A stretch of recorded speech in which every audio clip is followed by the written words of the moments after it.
The following is part 1 of a university lecture given by Hridayananda Das Goswami at the University of Wisconsin, Stevens Point on February 27th, 2002.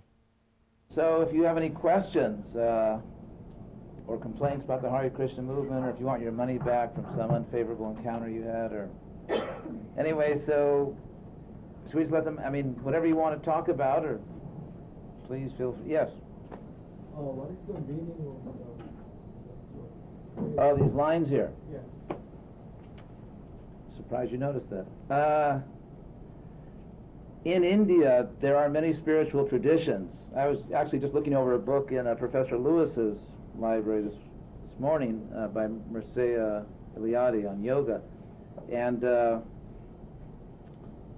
he's a famous, he was a very important scholar, professor of religion in the 20th century. He was pointing out that in India, going back in ancient times, the main focus of the civilization was spiritual liberation. And so because there were so many things going on there, it was quite a cosmopolitan atmosphere. So different groups would mark their forehead in different ways to indicate they were practitioners on different paths. And so these ski tracks here on my head indicate that we are Vaishnavas, which is the within the culture area, which is called Hinduism. Vaishnavism is the main theistic tradition, the ancient path which focuses on a single personal God. So that's what that indicates. Yes. Excuse me. You're calling it a movement. Is that different than a religion? Do you think that it's different than a religion? That's a good question. I guess a rose is a rose. I suppose it depends on how you want to use words. Nowadays, there's something about the way the word religion is used which I think we feel a little uncomfortable with. And that is, it tends to be used in a sectarian way. For example, some people even come up with kind of, I think, somewhat silly ideas like, our religion is a true religion, everybody else has got a false religion, and these claims typically tend to be dogmatic rather than behavioral or in any way objective. I suppose we couldn't deny that what we're doing is religious. It has all the trappings of religion, you could say.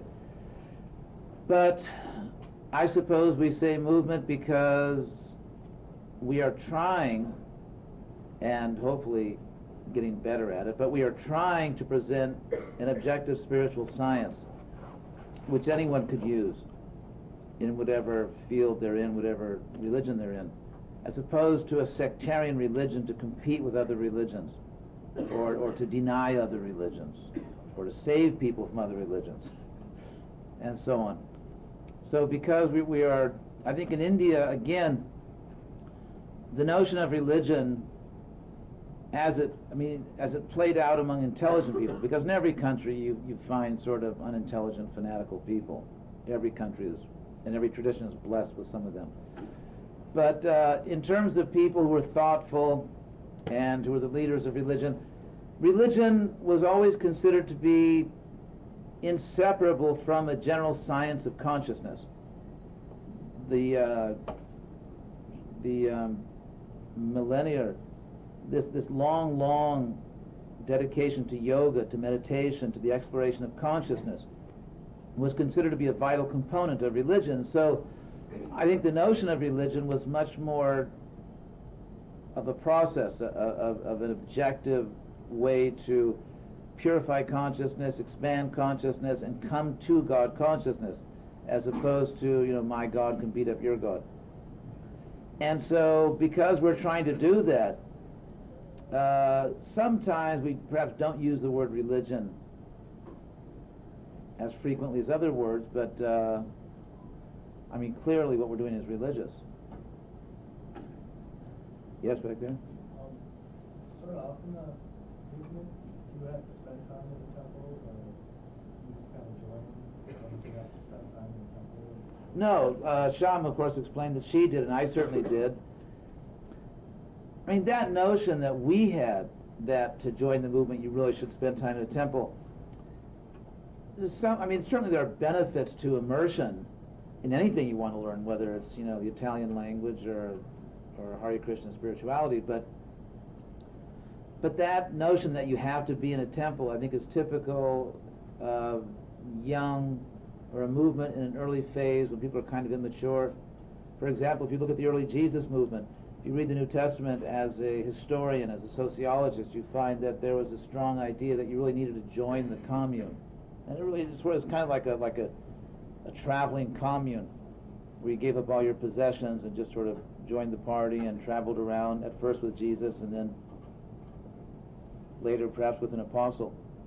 And in early Buddhism also you had this notion. So anyway, without going into all the sociology of it, suffice it to say that as a movement matures more, or as a community matures, then people realize that you don't have to just be in that building in order to be spiritual. And so no, you don't have to live in a temple. You can just, the emphasis really should be on the knowledge, trying to understand the truth, and trying in whatever way is most appropriate for you to practice the process, or whatever components of it come naturally to you. So I think our approach now is more mature. This ideas. What are your views or opinions on Transcendental meditation. Well, having never purchased a mantra, of course, I can't give an insider's view. The TM group, I think many years ago, decades ago, formally declared that what they were doing was not religious. And so I think they have spoken the truth.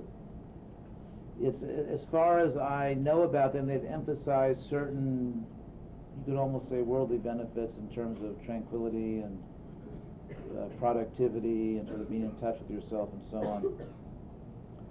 Meditation, which in Sanskrit is dhyana, and which in the sort of the Japanese pronunciation of that word came out Zen, which is a Japanese pronunciation of dhyan, Zen. According to authoritative scriptures in the yoga tradition, meditation should be on God. If you look at the Yoga Sutras, for example, ultimately it's to connect. Yoga means linking, and it's ultimately linked to God. In the Bhagavad Gita, which is the single most important text in the whole South Asian panoply, in the Bhagavad Gita, Krishna clearly says that of all yogis, the greatest yogi is one who's meditating upon God, or as he says, upon me, speaking as God. So the notion that you'd sort of just get some like monosyllabic thing to meditate on, there's some, I've heard some of the mantras because some people that bought them told them to me, and they're not really within the yoga tradition, and not squarely at least. At best it's a marginal thing. And so what we're trying to present is an ancient tradition, albeit in a way that's appropriate to or relevant to people nowadays. But just as I say, you don't have to reinvent the wheel.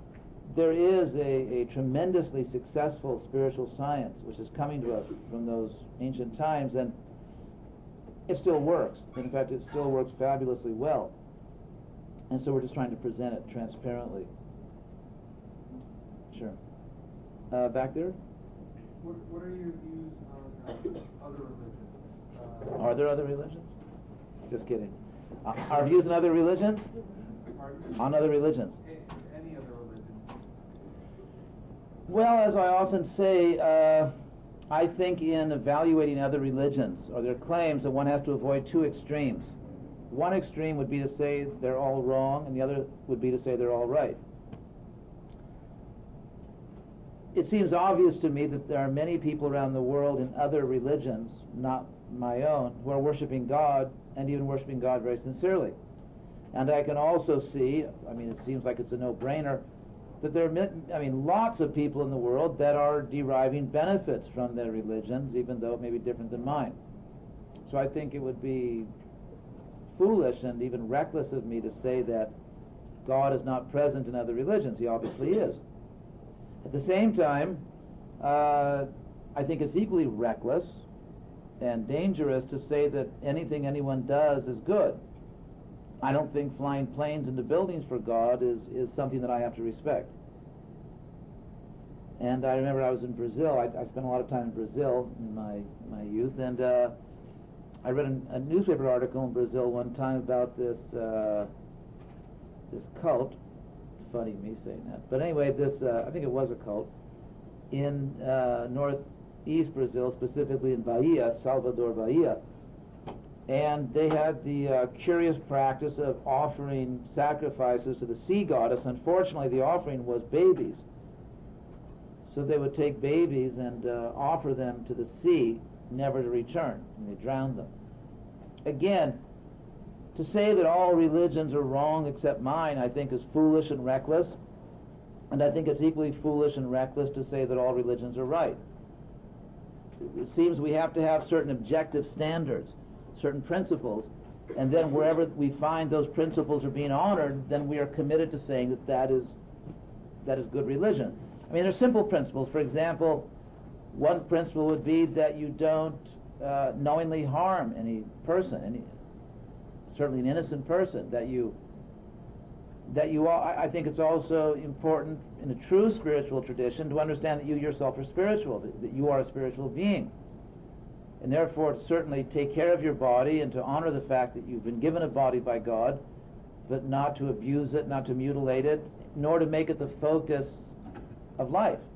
I mean, I don't think at the same time you can coherently or in any type of legitimate way claim that you're a spiritualist and yet focus your attention on the exploitation of physical bodies, either yours or someone else's. And so in that way, I think there are certain reasonable principles which are taught certainly in the Old and New Testament. They're taught in the Quran, and they're taught in art books. They're taught in Buddhism. There are certain objective principles to which I think people can and should be held accountable if they claim that they are spiritual or that they are religious. So I try to have a balanced position like that, to see God's presence in many traditions, which I do, at the same time not just to become reckless, but to have objective standards. Yes? What is your family like? Do they believe the same things you do, or No, they actually don't. Although I do have one second cousin, a wonderful girl who does actually share my views, and we're very close. But otherwise, they respect what I'm doing. They're, I think, more dedicated to economic matters, and I'm from Southern California, and they're all out there. Yes? how much of a role does Radha or other incarnations of Lakshmi factor into your worship? Is she just like an example? I know a lot of devotees of Krishna use her as an example. Yes. Or is she like forced more into herself? It's quite a good question. Radha, which you just referred to, is the female counterpart of the Godhead. The notion in really most traditions that come out of South Asia, and also the notion found in some Dead Sea Scrolls, by the way, from ancient Jewish traditions, is that God has a female counterpart, female consort. And so Radha is the female consort of Krishna. Radha and Krishna, so we have a complete absolute truth having a male and female aspect. And so the fact that this world, as we all have noticed, is gendered, and that there seems to be a natural attraction between the male and female principle, I say principle because it's in many species and all kinds of circumstances, is something which actually exists originally in God, although certainly there's nothing like mundane lust in God or in Radha. Actually, as Plato mentioned, I think he got this one right, this world is actually a type of corrupted reflection of the spiritual realm. So Radha is extremely important, and she's inseparable from Krishna, as true lovers are inseparable. And she's considered to be the, technically within sort of the advanced Vaishnava theology, she's called the Hladini Shakti, or the power, the potency of pleasure. In other words, if you think about it, practically, I mean, the greatest motivation, or perhaps you might argue the single motivation of all conscious activity that exists is the seeking of happiness. And but I don't mean that necessarily in a crude way. I mean, one can seek the happiness of decency, of virtue, of goodness, of love, and so on. But in that sense, Radharani, or Radha, is that power of God that provides the highest pleasure even to God. So yes, she's very, very important. In fact, in Vrindavan, the town where Krishna lived thousands of years ago, a common greeting on the street among the people there were all Krishna conscious. Common greeting is Radhe, Radhe.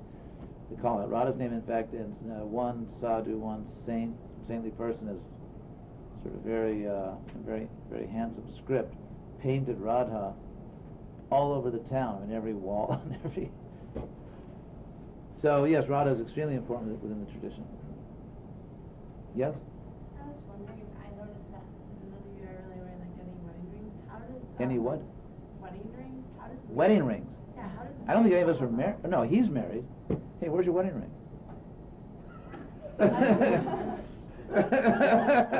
We'll talk about that later.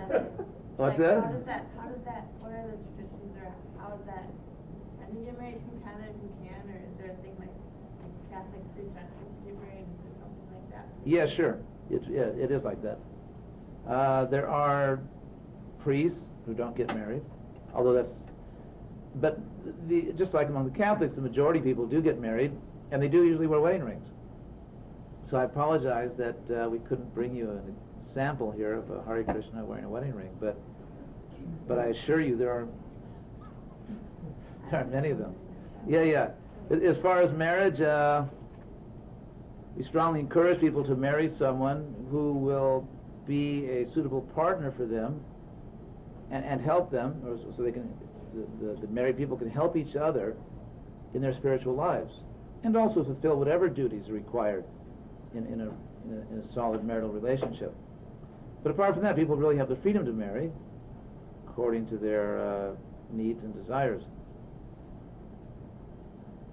Yes? Yes? I have a question about, I know we have a lot of different backgrounds here, people from different regions and everything, and I was wondering if there was a lot of like variation from region to region as far as your practices go, like being an American citizen affect the way you practice. You mean variation within America or in the world? I would say that we have a basic, universal, spiritual life, but certainly everyone has their own style. So that if you go to a festival in Mexico, for example, you may hear something like Hare Krishna, Krishna Krishna, Hare. You know, so they do that. They act, or in Italy, you may see that they're eating a lot of sacred pizza and pasta and so on. I mean, every country has its own style, and that's reflected in the way they make the music and the way they cook, and even relationships among the devotees. And so it is. So I'd say it's more style and emphasis. Everyone is practicing the same basic thing. But yeah, it's quite interesting around the world. There are different styles. The girl, you wanted to ask something? Yes.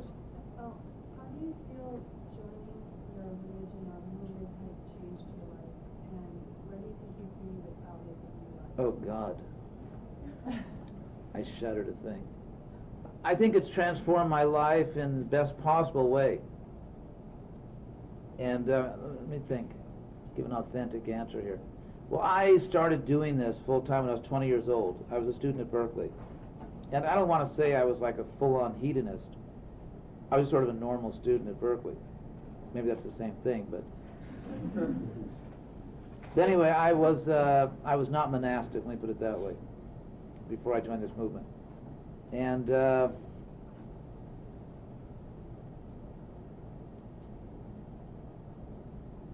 well, I suppose, first of all, just being elevated to God consciousness, which is what I really wanted. And by God consciousness, I mean to have a life where I don't basically perceive that it's really all about what I want to do, and one of the things I want to do is religion. So I do some sports, and I do some religion, and I read some books, and I go to some movies, and I got a job, and so religion is just, one component of a complete life. But rather, we see that life is basically spiritual.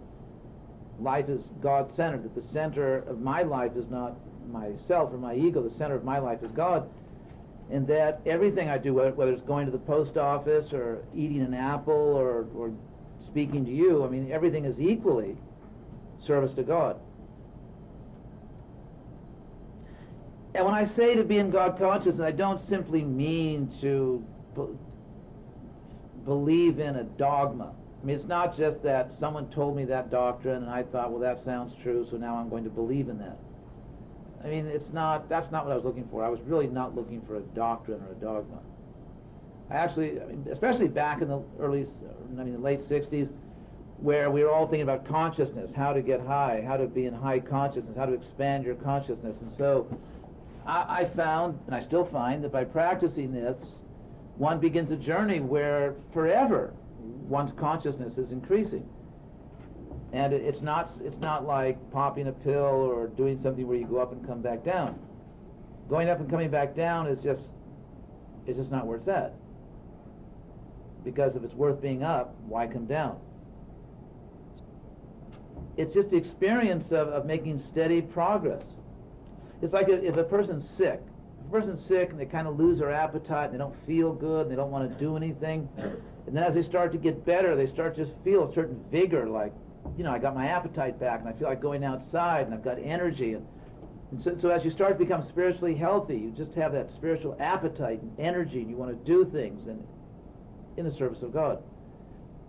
By this process of bhakti yoga or the yoga of devotion, I've been able to overcome, you could say, bad habits or prejudices or just limitations, conditioning that, I'm quite sure that otherwise I never could have possibly overcome.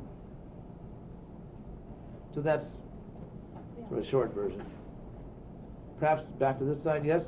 What are your future goals? My goals? The religion, your religion's goals. Right. Are you willing to spread it out more or get more people to it? Oh yeah, just like Sinclair Paint. They still have that ad, Sinclair Paint covers the world. Is that gone? There used to be an ad for Sinclair Paint. Anyway, we have. I would say that we have private goals, you might say, personal goals as individuals, and then we have societal goals. So, personally, I suppose our goal is to achieve pure consciousness, which for us is pure love of God, of Krishna. And this is a concept which is also understood in many other traditions, but it's the idea of loving God selflessly, without. There's what's been called the outstanding commandment of the Jewish tradition, to love God with all your heart, soul, and might. And so that idea of giving all your love to God, where you're not doing business with God, it's not like something you do in a bazaar where I'll serve God, but I want this, or sometimes on Sunday morning you see these TV shows where people encourage you to, pray to God to get money and to get this and to get that and to get all kinds of material benefits. If we approach to God to get something, then the goal is not God. The goal is just what I can get from God. If you go to a record store to get some music, you're not interested in the record store in and of itself. You want the music. The owner of the record store may not be of particular interest to you. You want the music. So the same way to approach God to get something else is really to say that there's something more important than God, and God is just a means to get what I really want. And I think there's something basically delusional about that. Because how could something which God created be better than God himself? There's a famous story in the Indian tradition about a 5-year-old boy named Dhruva whose father had rejected him. And this boy was so hurt. He was a prince. His father was a king, and his father had first promised that Dhruva would inherit the kingdom, but then changed his mind, and wanted to offer it to one of a stepbrother of Dhruva. So Dhruva was so hurt and so angry, he went to the forest because he wanted to find God. He wanted to ask God to give him back his kingdom. So when he finally found God, this is a long story which I'm condensing, but when he finally found God, he realized that God was so beautiful. God was just infinitely attractive, and that he, Dhruva, had been a great fool to approach God to get something else, that one should approach God to get God. So our personal goal is to achieve pure love of God, to become selfless, loving servants of God. And as far as a society, I think, well, you could say a short-term goal would be to just be a much better society, to somehow do things in a much better way, to become more relevant in America. I think what we're presenting is relevant. I just think we haven't always presented it in the most relevant way. What we'd like to do for America is to see America be spiritualized. Doesn't mean everyone has to change their religion, which I think is obviously not a pragmatic goal, but to see people, this country, really get it, really understand the goal of life is not, consumerism. The goal of life is to love God. And so, of course, that's a goal not only for America but for the world. So that's basically it, I think. Yes, the girl there. I read that women are considered less intelligent than men, but they aren't really capable of deep spiritual understanding. Really? Can you clarify Oh my God. how women are viewed? Hey, Shama, how can we let you speak? God, that's the last time I let you speak. No, that's not our position. In India is sort of it's a multivalent or ambivalent, ambivalent culture, in the sense that it can be very patriarchal. At the same time, they had a woman prime minister. We've never had a female president. As far as the position of our movement, we have women on our governing boards and the highest governing boards, and there are many women who are presidents of centers, presidents of very important centers in North America and other places. And I think ultimately our position is not dogmatic. I mean, you can't say that someone's less. First of all, to say women are not capable of spiritual advancement is just stupid, because obviously there's a lot of women that do get it spiritually. That's why I think it would just be sort of, subordinating reality to one's dogma to say that women can't be spiritual. As far as less intelligent, Prabhupada said that women who approach God become the most intelligent people. I think I personally was one of the leaders, along with many really good women, in sort of opening up our society, because we did go through a period which was a bit chauvinistic. And the movement was very young, people were immature, and but that's pretty much been straightened out. I think the position now in ISKCON, in our movement, is that people can do what they can do. I mean, if a woman can do something, then let her do it. And if she can't do it, then she should do something else. And the same for men. So what people can do is just what they can do. You can't sort of a priori decide that dogmatically. Yes, very good. What holidays? Oh, besides Christmas, you mean? And it's funny, because on Christmas, devotees do tend to get together and just have dinners and things. It's just kind of, they go with the flow, I guess. They say even Christmas, isn't it? It kind of was going with the flow of a previous holiday. Professor Lewis, is that true? What's that? Mitra's birthday, yeah, winter solstice. So we celebrate the birth of Krishna. We celebrate the birth of Krishna in other incarnations, such as Rama or Chaitanya, and then we observe saints' days. It's like it's like Christianity or Catholicism. If you study world religions, especially theisms, I mean, if you study especially those cultures which worship a personal God, which includes, of course, all the Abrahamic traditions, includes the main component of Hinduism, which is what we're doing, Vaishnavism. It also includes one of the most successful components of Buddhism, which tends to be theistic. And so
And so if you study theistic traditions, I mean the Sufi traditions in Islam and so on, there are some basic patterns of human religiosity.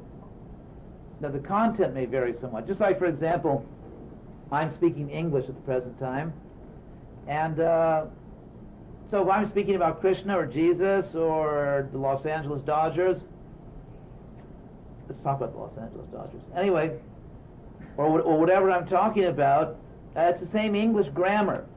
The grammar doesn't change. The structure, the morphology of language doesn't change just because the content does, but not the grammar. In the same way, we can eat different foods. Like we can, eat food comes from a communion in a particular tradition or some sacrifice in another tradition, but the body digests it the same way. There's a certain structure. There's a certain physiological structure. There are certain rules of nutrition which are universal. It doesn't matter what ethnicity or religiosity you're involved in. And so in the same way, there are certain ways that human beings behave, especially in groups, and especially when they're focused on something sacred and ultimate. And so if you study just people in different religions, you'll find these same structures, celebrating the days of saints, the days of the appearance in this world or the passing from this world of great saints, and days in which the Lord or some divine representative of the Lord came to this world, and so on and so forth. Yes? What's the basis for vegetarianism? The basis for vegetarianism. Well, first of all, I say that for us, vegetarianism is not good enough, because the basic principle which should govern eating, the most basic principle is not vegetarianism, but that whatever we eat, we have to offer to God. Our understanding is that everything that exists belongs to God, and so we may be fashionable word stewards. Stewardship. We may have stewardship of things, or be caretakers of things like our house or our body and so on. But not even our own body. What to speak of a big house or anything belongs to us. Everything ultimately belongs to God. So we accept as food that which is offered to God and which is offerable, which is acceptable to God.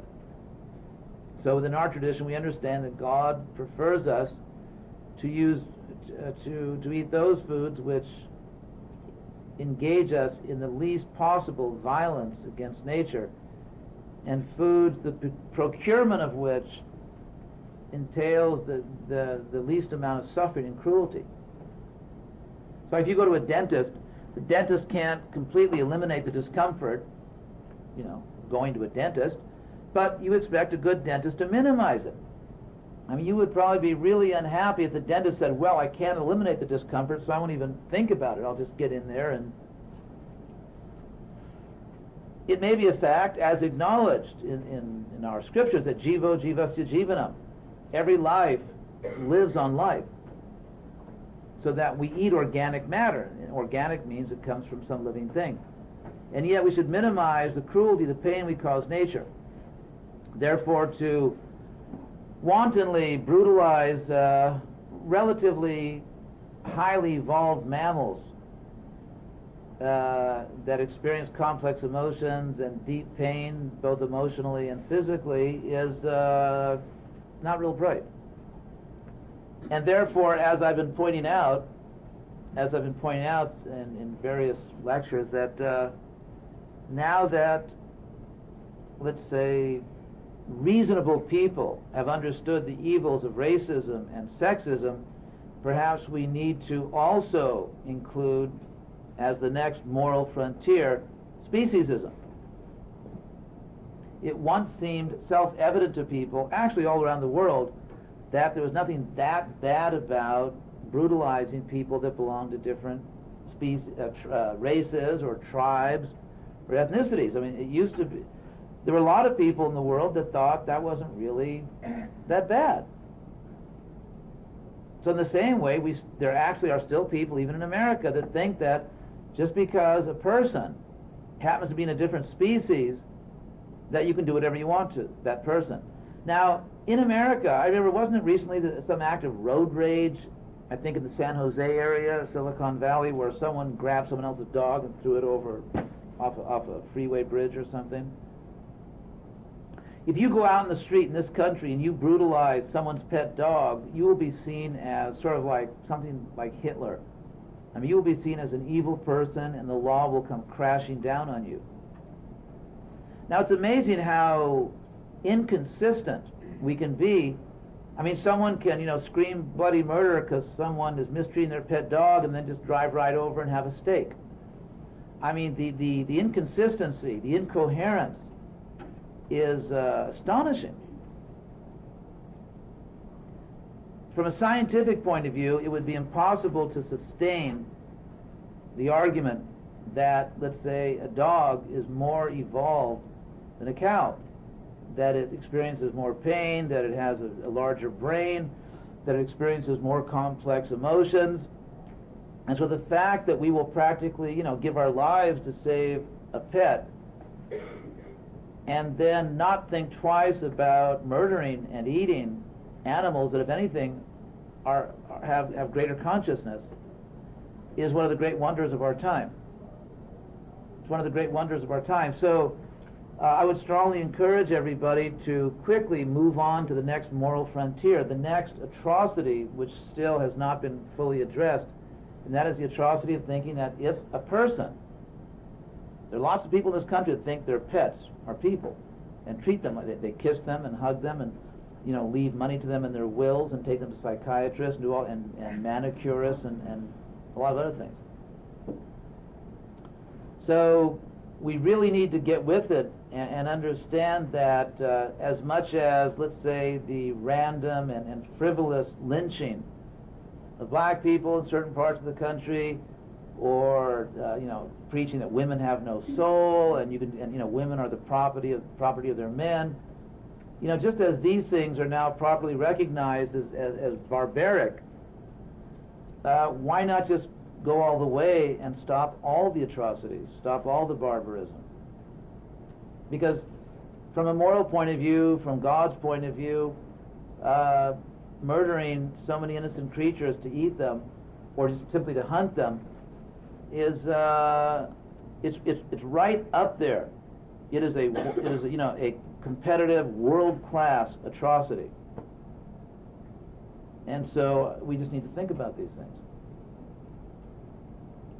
Yes, girl? I was wondering if in the Bible there's 10 commandments. Yes. Oh, we got commandments, yes. Yes, there are. Just like in the Bible, of course, there are the famous 10 Commandments. There are certain sections of the Old Testament, like Leviticus and Deuteronomy, where you have the Mosaic Law. And so, yes, I mean, typically spiritual books enjoin. What would be examples? Well, there's one, Mahin Syat Sarva Bhutani, do not commit aggression against any creature. Of course, you're allowed to defend yourself. You're allowed to defend yourself, but defending yourself is not an act of aggression. But that's an example of an injunction. There's an injunction in the Gita, where Krishna is speaking as God says, well, I'll give you a little idea of what Sanskrit sounds like, ancient Sanskrit. Yat karoshi jarashnasi jajuhoshi dadasi yat jatapasyasi konteya tat guru samararpanam. Whatever you do, whatever you eat, whatever you offer in sacrifice, whatever you give in charity, whatever austerity you perform, all that you should do as an offering unto me. And also there are what are called dharma shastras. Just like, as I said, in the Old Testament, there are certain sort of law books in the Old Testament. And so there are particular scriptures which really just focus on rules and injunctions and commandments and things like that, called dharma shastras. Yes, back there. What are the views on Homosexuality and abortion? and abortion. Okay, moving right along to the non-controversial topics. I mean, like, is it sanctified? Is it not lawful? Which ones we take first? Homosexuality. Abortion. Abortion. Yes, we are strongly opposed to abortion. The reason is that we understand that there is no life without a soul. Matter is never alive. There's no such thing, I mean, technically, as a living body. Obviously, we know what a living body is, but the life comes from the soul. And therefore, there's a statement in one of our most important scriptures that pungso reta kanasraya, at the moment of procreation, of intercourse, the soul is said to be reta kanasraya. It's found in a particle of semen. And so from the moment of conception, or at the moment of conception, soul is projected into the body of the woman, and so as soon as the egg is fertilized, there's a soul there. The argument commonly given that, our bodies belong to us, first of all, I think that argument is ludicrous in some ways, for the following reason.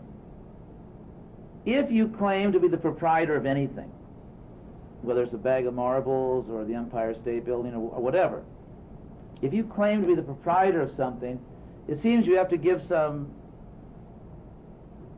sound reason why you are the proprietor of that thing.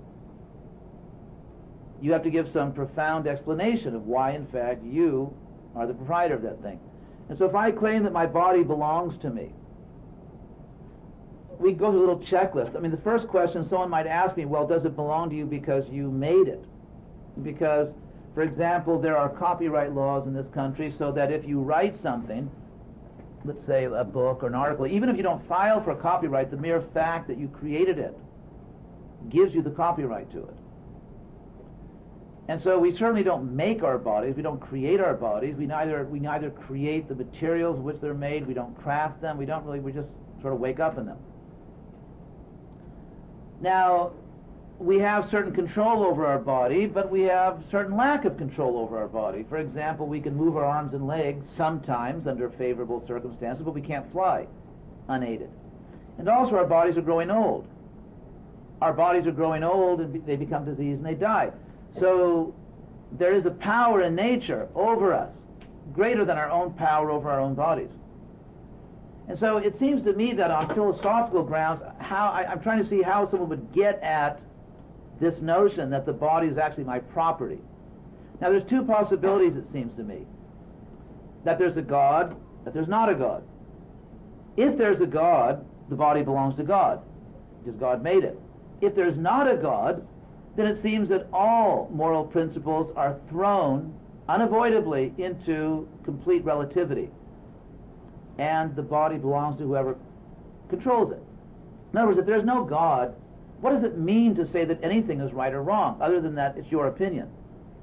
If there is no God, I mean, I would dare anyone, not in this room, including in this room, but outside the room too, anyone on the earth, I would dare anyone on the earth to prove to me logically, don't just scream in my face, don't just, try to embarrass me because I'm not politically correct.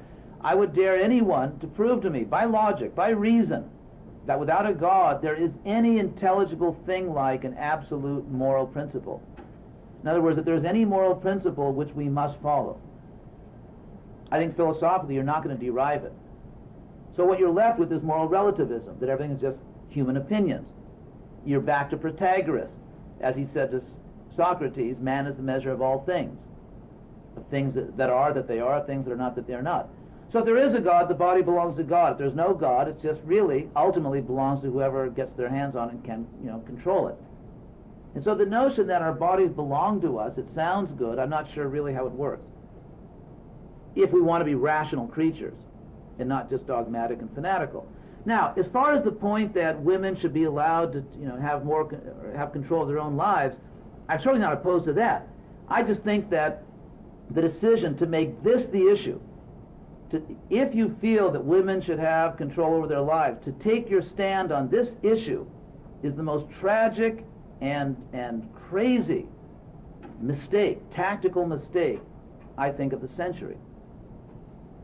To take your stand on this issue as opposed to other reasonable issues.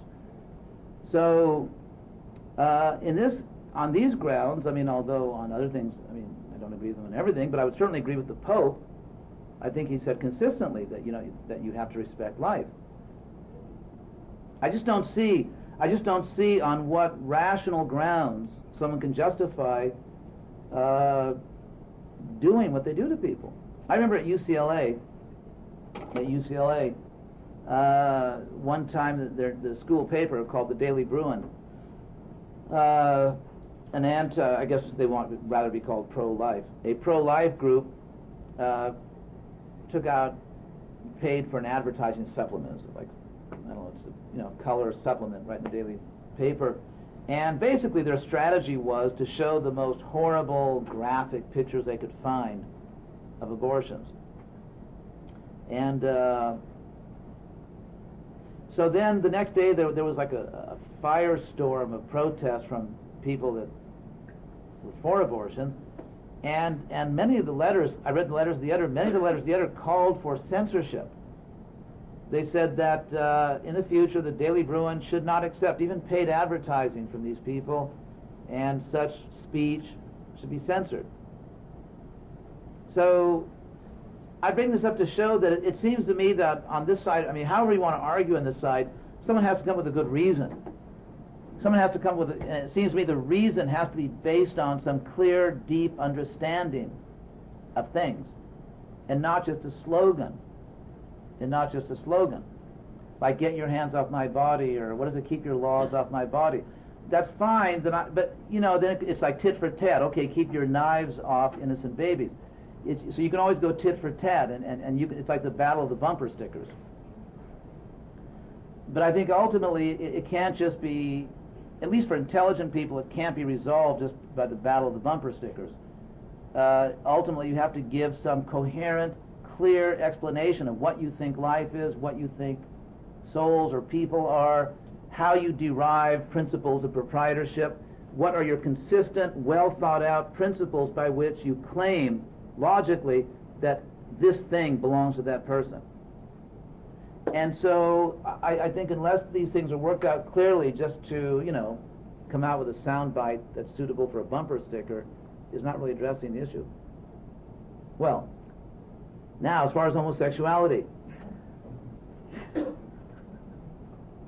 will I get out of this class alive? As far as homosexuality is concerned, we certainly are not homophobic. We certainly don't despise people whose orientation is homosexual. At the same time, we have a general principle, which I enunciated earlier, that whatever we do, we should do as a service to God. So we have a general philosophy about sexuality, and we apply it to particular circumstances. In other words, we don't make up a new philosophy for homosexuality, or for heterosexuality, or I guess for monosexuality, what some people do. Anyway, our general policy towards sexuality, which we consistently apply to all sexuality, is that it is a gift of God, and therefore should be used in the service of God. That in the sexual act, in other words, sexual act is ultimately meant for procreation, and there's some real big time perks thrown in.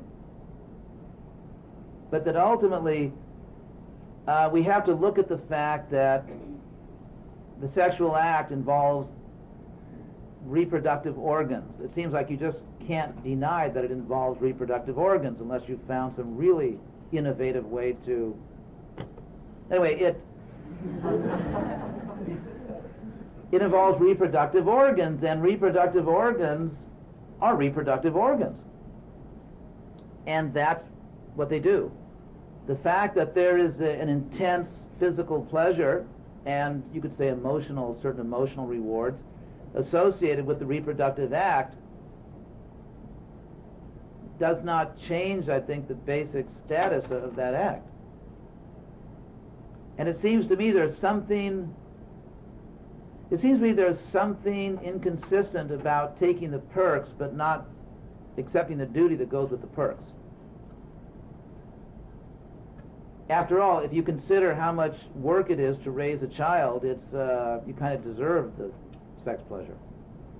I mean, if you're going to go through all that. So it seems to me to take the pleasure and just sort of skim off the pleasure and ignore all the very grave and lifelong duties that are associated with, I would call natural sex, is not the right thing. So homosexuality, I mean, I understand. I've actually, heard probably all the things you've heard about it, about why people do it and their explanation. I've heard the version of people that are for and against homosexuality, and I sort of assume we've all heard all these arguments on both sides. And we're not against homosexuals, but we are for using sex in the service to God for procreation. And we realize a lot of heterosexuals don't do that. So I think I'll just leave it at that we would strongly suggest to everyone to try to find a way to use sexuality in God's service and not otherwise, because it is a gift from God. Yes? I was wondering, how often do you, how much time do you set aside each day for meditation? Everybody in the movement sets aside the same time, or is it various? Sure. Like every other spiritual religious group, we have practitioners and semi-practitioners and non-practitioners. But as far as those who practice normally, and there's a lot of people like that, we get up early in the morning at, I'd say, if someone's really a practitioner, they'll get up at 4 o'clock in the morning. But they'll go to bed early. It's actually not hard to get up early, it's hard to get to bed early. Because if you go to sleep early, it's a piece of cake. Because you're only going to sleep so many hours anyway. But we do get up early, and in practice, a lot of people don't get up that early, but the ones who are sort of serious about the practice do get up early. And there's what we call a morning program, their morning service involving various kinds of meditation. We chant sort of a Hare Krishna rosary. I mean, mantra it's called in America. The mantra, chanting mantras, is an ancient form of meditation on God. And so we do that, and there's singing, and we will read something from Scripture and offer food to the Lord, which turns out to be our breakfast. And then during the day we'll do whatever we do in the world, whether someone's a dentist or a monk or whatever they are. And then in the evening, generally, there'll be some kind of spiritual practice also in the evening. So the purely spiritual practices in the temples, for all those resident in temples or closely associated with temples, will be a few hours in the morning, maybe an hour in the evening, something like that. Man, this side, yes? How did you get involved in the Christian movement? I was kidnapped. I was brainwashed, and I'm still trying to get... What? You got involved in the 60s, or you said something? Yes, 1969. I was a student at Berkeley. I want to give you the short version. Do you ever see that airplane movie? You ever see that movie Airplane? The guy keeps telling his life story, and people keep committing suicide because some guy always wants to tell the story of his life. So I'm sensitive. I don't want to drive anyone to that here. I was, I think in 1968. 1968, I was, I guess I was about 19 years old, and I came to a strong conclusion that American materialistic, consumeristic society was not the goal of life. That there had to be something more than that in life.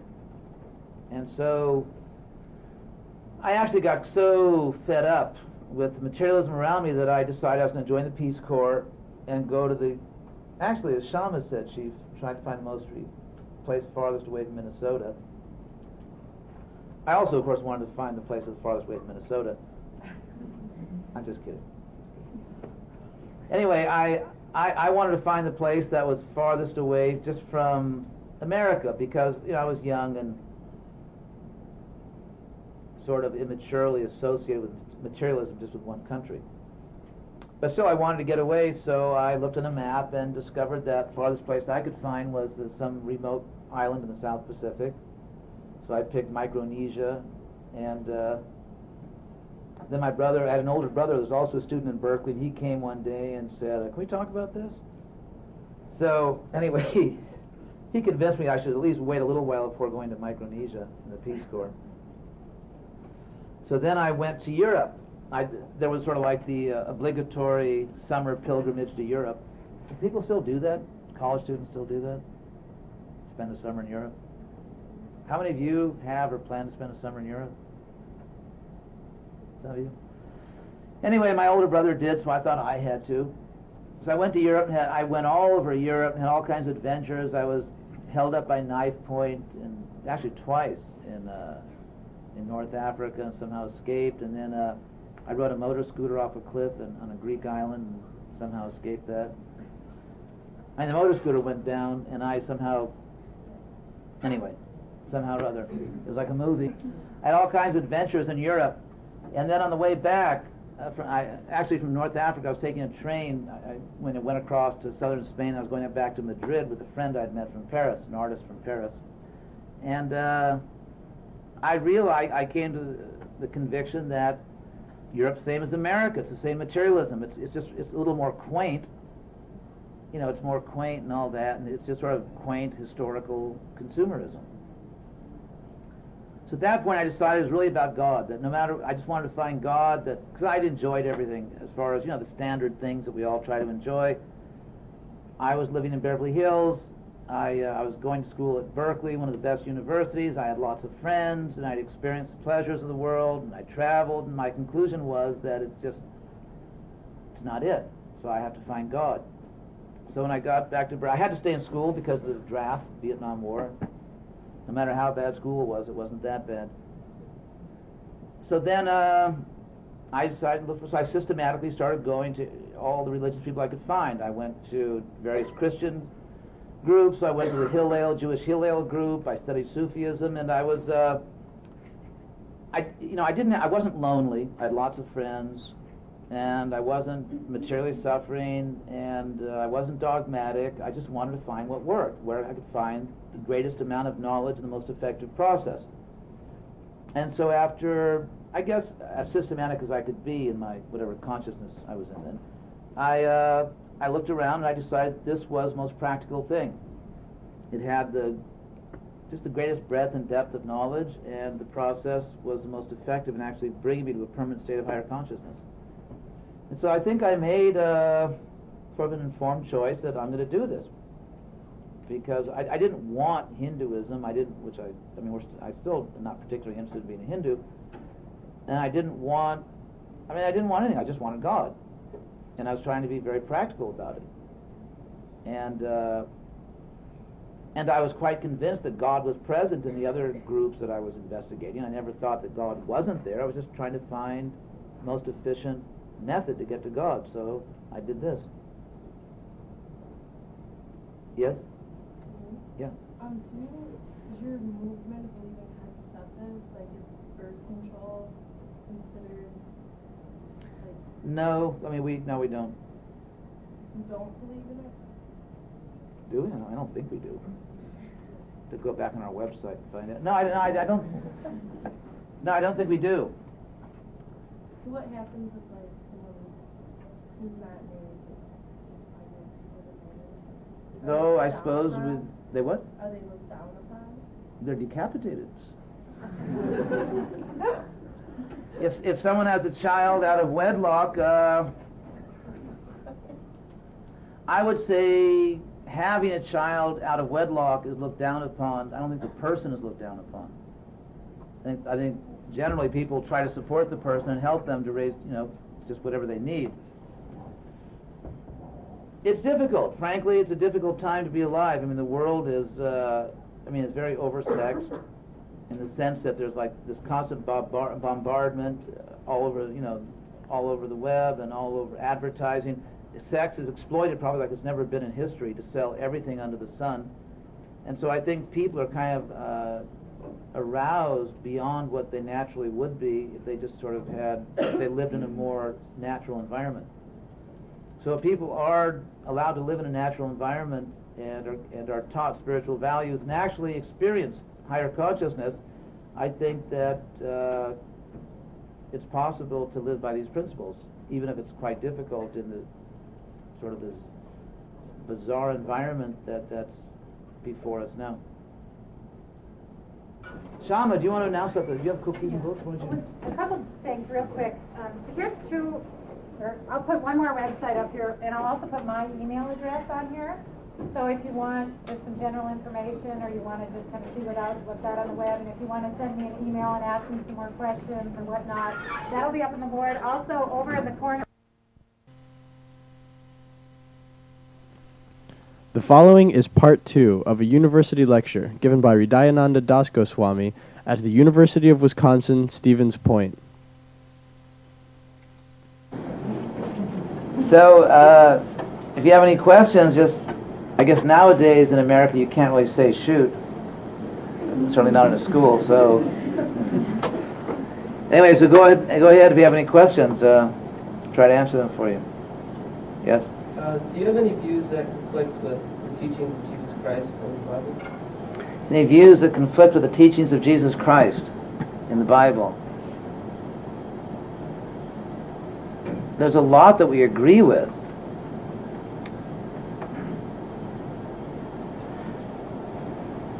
I suppose, I mean, I have studied Christianity, and I do appreciate the mission of Jesus Christ. I appreciate not only just the, you could say like some of the doctrines, but the culture.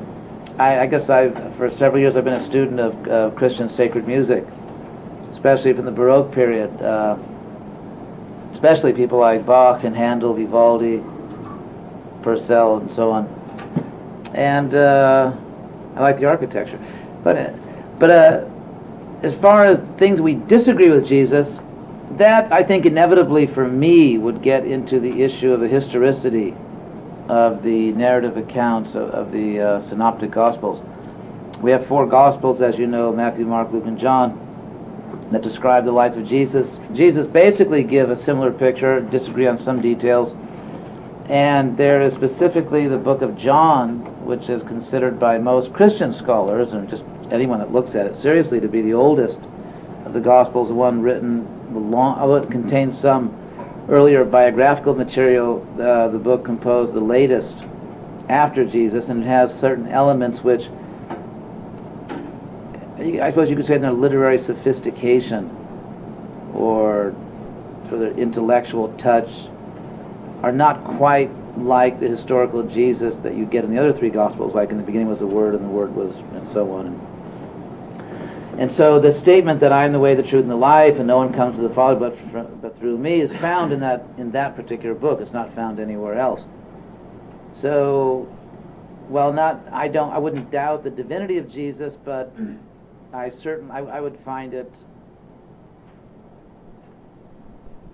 impossible to accept that no one else in the world is approaching God, no one else is pleasing God, no one else is serving God, no one else is representing God. Based on my life experience and my common sense, I certainly wouldn't think that. If Jesus had emphasized the fact that he was the only way, then certainly in Matthew, Mark, and Luke, we would find that. Just like there are certain things which are unmistakably Jesus. His concern for the vulnerable and often neglected members of society, his emphasis on love of God, his emphasis on trying to go to the essence of ethical behavior and love of God rather than just getting all entangled in technical rules like the Pharisaic laws.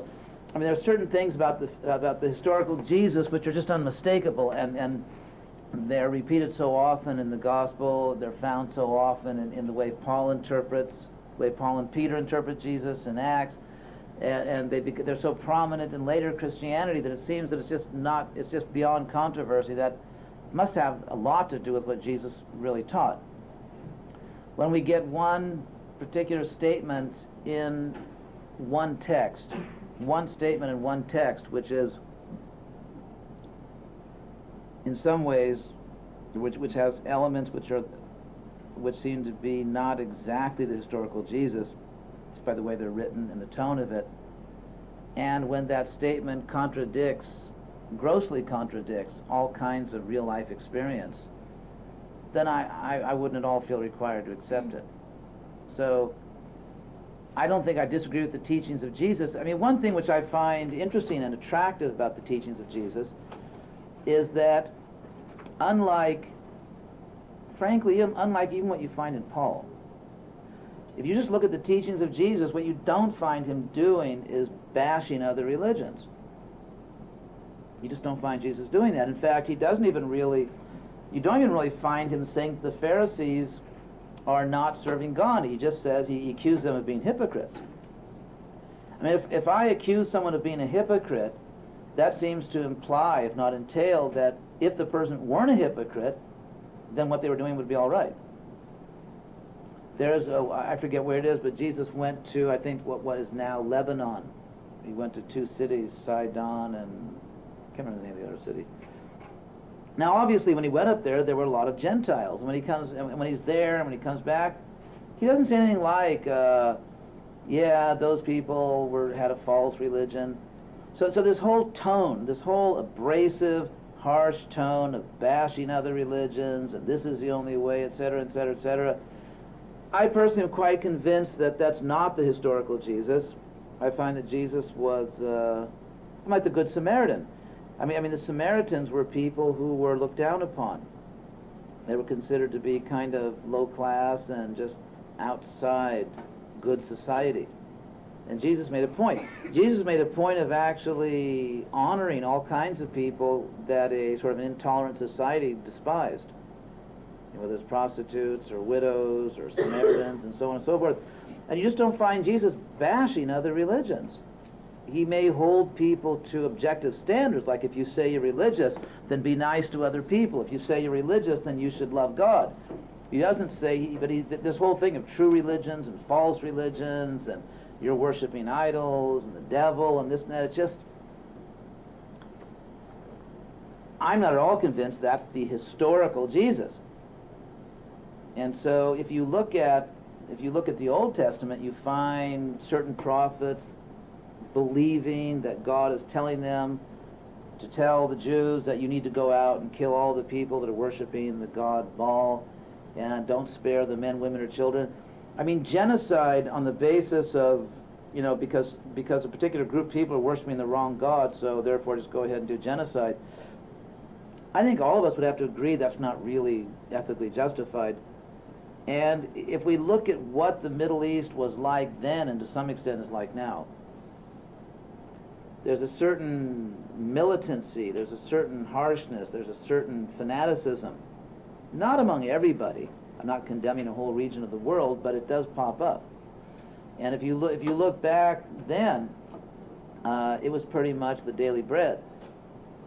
And so the fact that, you have a Jesus who seems to be very kind and compassionate and loving, and he can be very strong when he wants to. He can call a spade a spade. But generally, he seems to be preaching a message of inclusiveness and trying to, honor people and so on.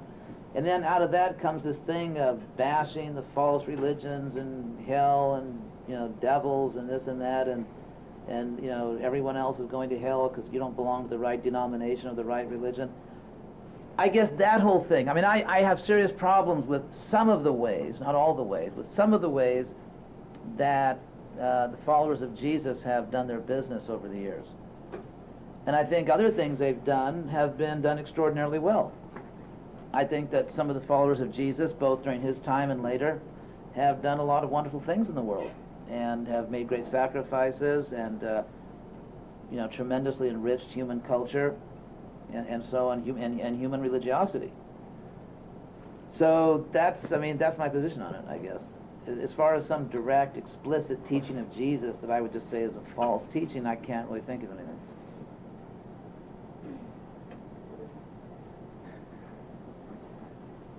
Yes? Can you explain a little bit about the marks on your forehead? Oh, the marks on our forehead. What did I call these in last class? The ski tracks. Well, God, I don't want to say exactly what I said last time, but it marks the body as a temple of God. We understand that God is present in the heart of every creature, even non-humans. Every creature, everything that lives, God is present in them. Otherwise, they couldn't live. And so we put this mark, just like in various Christian monastic orders, they cut their hair in a particular way. So all around the world, practically in every religion in the world, people do something to their appearance to indicate a spiritual path. And so I just kind of ended up with this one. I mean, I didn't join this movement just to get the stripes. It just sort of came at no extra cost. So, when in Rome, do as the Romans do. So I joined this movement, and this is what they did, so I did it too. And it seems reasonable to me to mark your body as a temple of God. Yes? Can you just explain a little more? In my read in the paragraph, tell that Hare Krishna, they only vegetarian, and they only eat vegetables? Yes. Well, yeah, all vegetarian food, vegetables, fruits, dairy products. We're not vegans. So they not eat meat? No meat, fish, or eggs.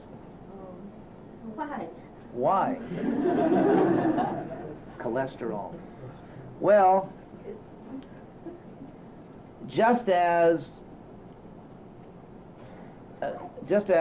today reasonable people, I would say reasonable people understand that racism is not a good thing and sexism is not a good thing, I think reasonable people also need to acknowledge that speciesism is not a good thing. That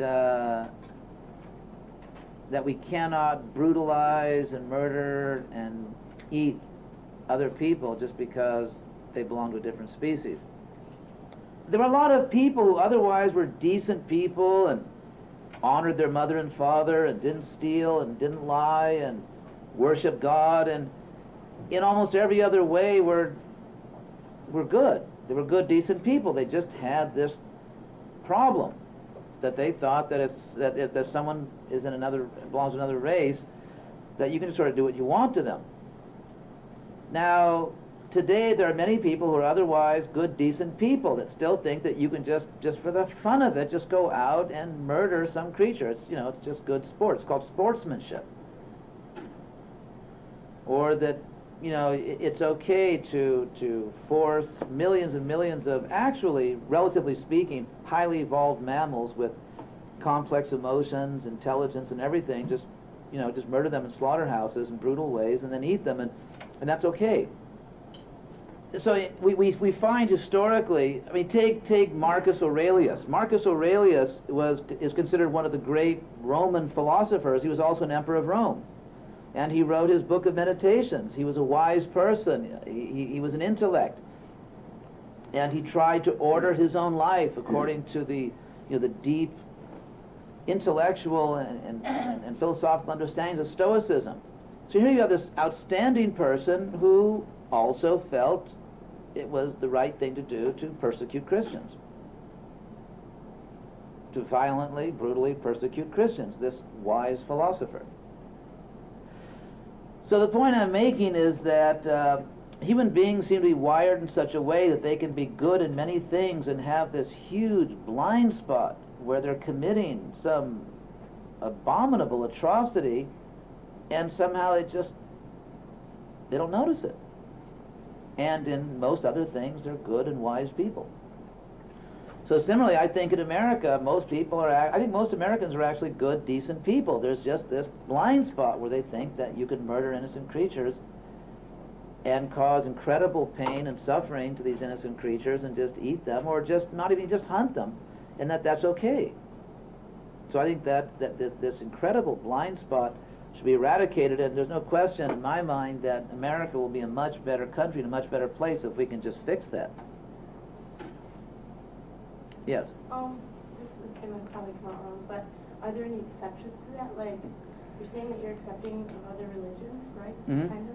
So what if it was, like, according to their religion, they had to sacrifice an animal? Or would there be an exception, say you're starving to death on some remote trapped mountain and you need to kill Crash in the something Andes. you know what I mean? Yeah, sure. Is that still, like, a sin of some kind, or? If you, let's say, God forbid, you were on a plane that went down the Andes and you were going to die or something, I think that wouldn't be a sin. I think it wouldn't be a sin if you just for your own survival had to do something like that. As far as animal sacrifice, it's sort of a gray area. I'm glad you brought that question. It did come out very well, your question, and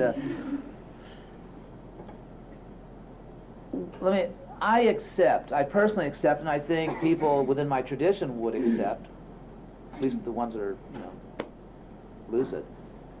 I mean, they would, because it is our tradition, that God is present in other traditions.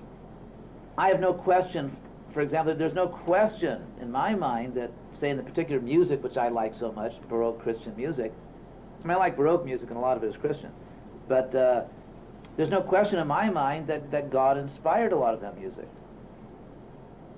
I mean, I would take it for granted that Krishna or God or whatever, say, inspired George Friedrich Handel when he wrote the Messiah, or inspired Vivaldi when he wrote some of his, the Catholic pieces like, anyway, I don't want to start listing all the pieces I like the most, but Magnificat and so on. If anyone here is Catholic, you may know that Magnificat anima meum Dominum, my soul glorifies God. Anyway, it was like tops of the pops in the Baroque period, Vivaldi's version, at least in Italy. But so in my mind, I think without a doubt that God inspired these things.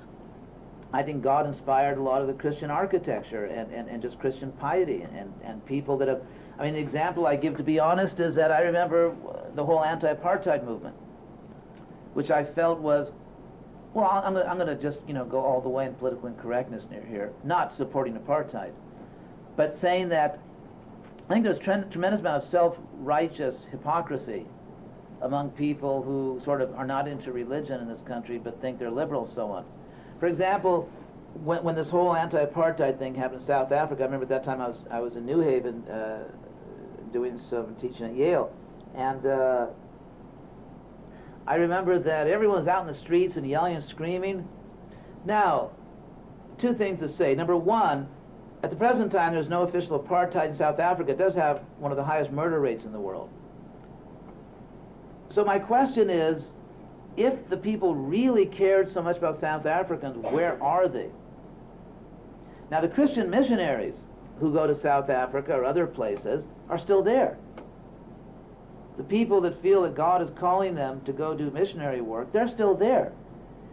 And they will be there.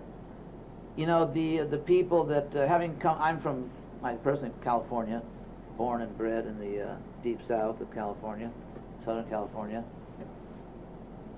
So I, as I say, took in liberalism with my mother's milk.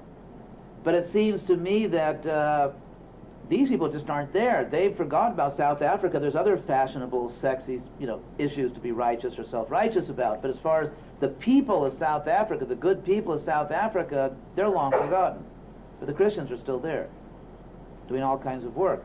Another point is that if you know anything about Africa, it's not, let's say sub-Saharan Africa, it's not that there are just, quote-unquote black people in sub-Saharan Africa. There are many different, races and sub-races. There's all kinds of, it's a quite diverse group of people that live in sub-Saharan Africa.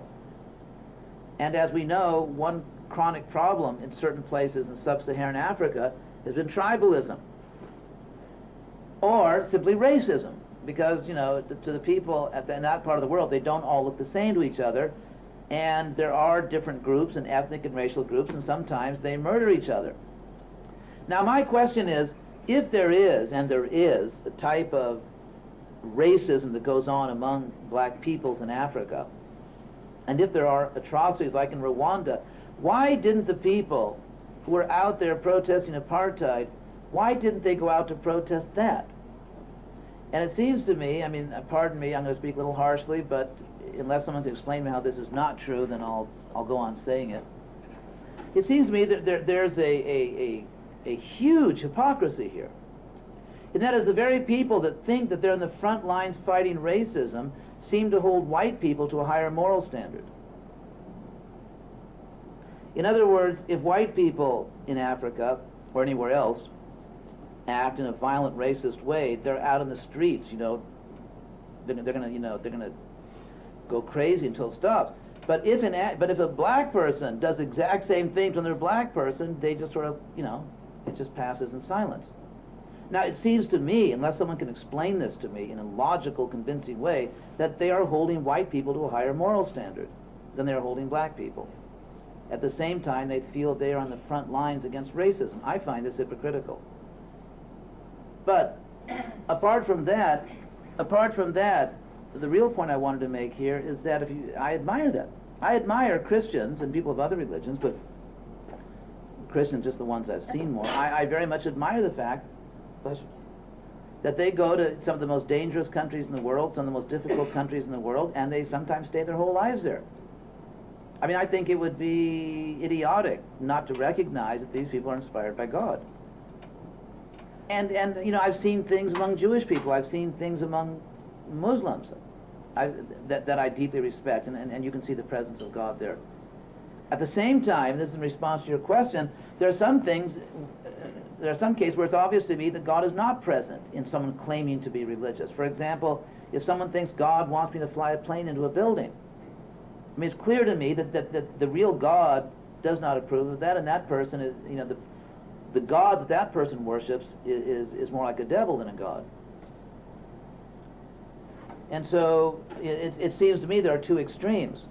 One extreme is just to be, frankly, in my opinion, make a fool out of oneself and claim that God is not present in other religions.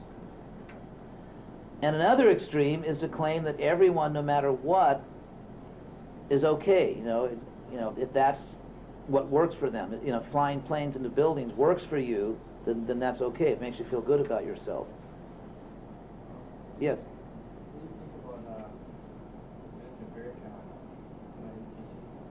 I certainly don't approve of his apparent anti-Semitism.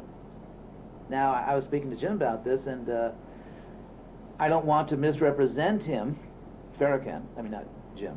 I don't want to misrepresent Jim either. But to the best of my knowledge, in the past, he has been somewhat of an explicit, or somewhat, he's just been an explicit anti-Semite. And I think he's also been a racist against white people. And I reject both those views. So I don't mean to say that everything he does is bad. I mean, he may do good things also, but at least those things I have no doubt are bad. If he's modified his position, or if he was simply somehow misrepresented in all the statements we thought he made he didn't make, then I apologize to him.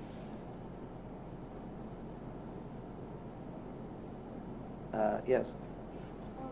If all creatures have God in them, Yes. and we eat meat because we think we're better, or because of that, how does it explain why animals? Why animals eat each other? Yeah. Well, in a sense, I would say that would confirm that violent practice is something which is for animals. I mean, they're not for humans. Obviously, in some ways, human beings, at least when they're functioning properly, are superior to animals. There's no question but that we have bigger brains and we have more complex emotions, again, when we're reasonably healthy. And that we are capable of understanding deep things like God and the soul and justice and kindness in ways that animals don't. But then again, human adults understand those things in ways that infants don't. But you can't just murder infants yet. In other words, the fact, it seems to me, my point is not that animals are equal to humans in all their faculties. I think spiritually they're equal. I think in every living body there is the same kind of soul. But some bodies are more advanced than others. Certainly human bodies are more advanced than animal bodies.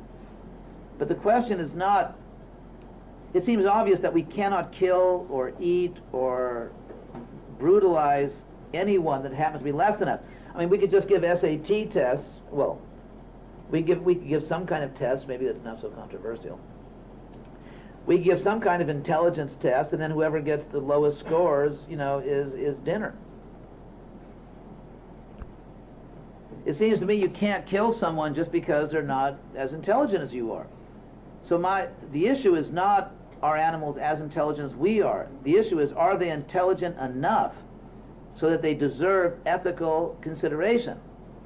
Now, Americans seem to strongly say yes, because otherwise, why are there so many laws protecting pet dogs and cats?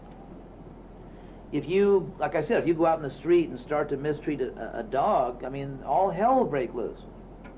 So how can we, and there were TV shows like Lassie, and there was an old Disney thing about Old Yeller. I don't know if that's an old one, but there's, how could there be movies starring dogs or pigs, that big? How could we have so much feeling for the ethical treatment of animals, and yet if we happen to like the taste of something, then you can just murder it wantonly? So it seems there is something profoundly hypocritical and unthinking about this policy. That's the point I wanted to make. That what? If animals are killing each other, then maybe it proves that animals don't have any souls.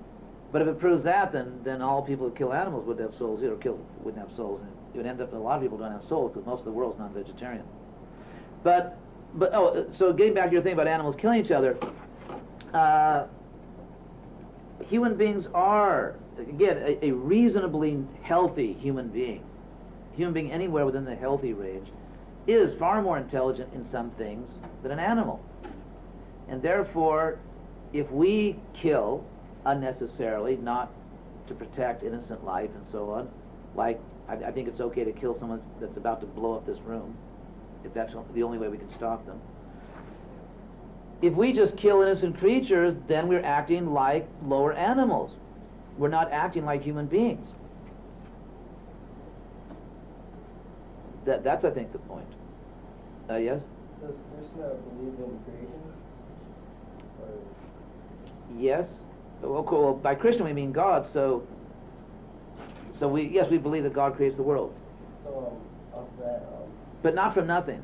That's a difference with some other doctrines. We believe that the energy of God, matter, is the energy of God.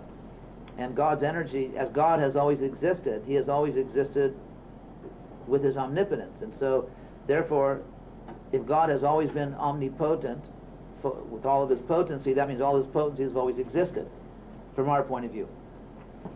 So the world's always existed, but there are cycles of creation and destruction. Yeah? if you like, if you like believe in like creation or whatever, then like doesn't the whole idea of like Him creating like carnivores and like herbivores and omnivores, doesn't that like play into that, like them doing what they're supposed to do? Yes. Part of God's Yes. plan? Yes, it does. If an animal is programmed to kill other animals, it's not really, I think, an ethical issue. But human beings are capable of intelligence. I mean, and they're capable of thinking morally and philosophically and considering whether this is right or wrong. And so if we say that we can do whatever animals could do, then of course we can all go naked and just, steal things from each other and kill each other. And why stop there? If we can kill animals like animals kill animals, why not do the other stuff animals do? Why have universities, and why read books, and why wear clothes, and why do anything? Why not just really get into it? Why have laws? There's no justice. It's just, the law of the jungle, survival of the fittest. Things like justice and equality and mercy, these things would be meaningless. Things like God or the soul would be meaningless. So you can't pick and choose and say, I think I'll just go bestial for a little while here, dinner time, and then I'll get civilized again for the show. It's you got to decide we have to decide what we are. As human beings, we are capable of making higher moral distinctions. If we fail to make them, then we betray our inheritance. We receive this gift of intelligence.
Yes. Since your religion seems to be kind of like accepting of a variety of other religions, do you feel like the need to convert people to Hare Krishna, or do you just kind of accept that and you say, okay, there's God in their religion, so they're okay, or you kind of like come over to our side and join with us and spread the word kind of thing? We do feel that this Krishna consciousness, this ancient culture that we're presenting, is extremely advanced. It has very advanced knowledge that would benefit any reasonable, open-minded person. We feel also the practices are advanced. And so if someone wants to join us or just adopt this technology in their own life, or is up to them. I do feel that people kind of are going to do what they're going to do, and people have their own abilities and insights, and so I don't think people are going to hell because they don't do what I'm doing. I think people can, have a relationship with God and be basically progressing in life. I do think that this powerful knowledge can benefit almost anyone to some extent, if they would look at it open-mindedly. My duty, as I understand it, is just to present this information in as, I guess, persuasive a way as possible, which obviously is what I've done. And then whether people accept or don't accept is sort of beyond me. I think people kind of end up where they're supposed to be, and they'll do what they're able to do. Yes, back there. Will you explain what the powerful knowledge is about? What the what? The powerful knowledge is? Powerful knowledge. That you're talking about? Okay. Like what's so advanced about what you're saying? Well, what I would call powerful knowledge is specific knowledge about the nature of God. The fact that we shouldn't kill animals is knowledge found in many traditions.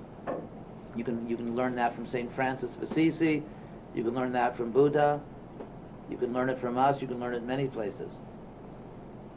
So is that like what your entire religion is based on pretty much? No, I just said the opposite.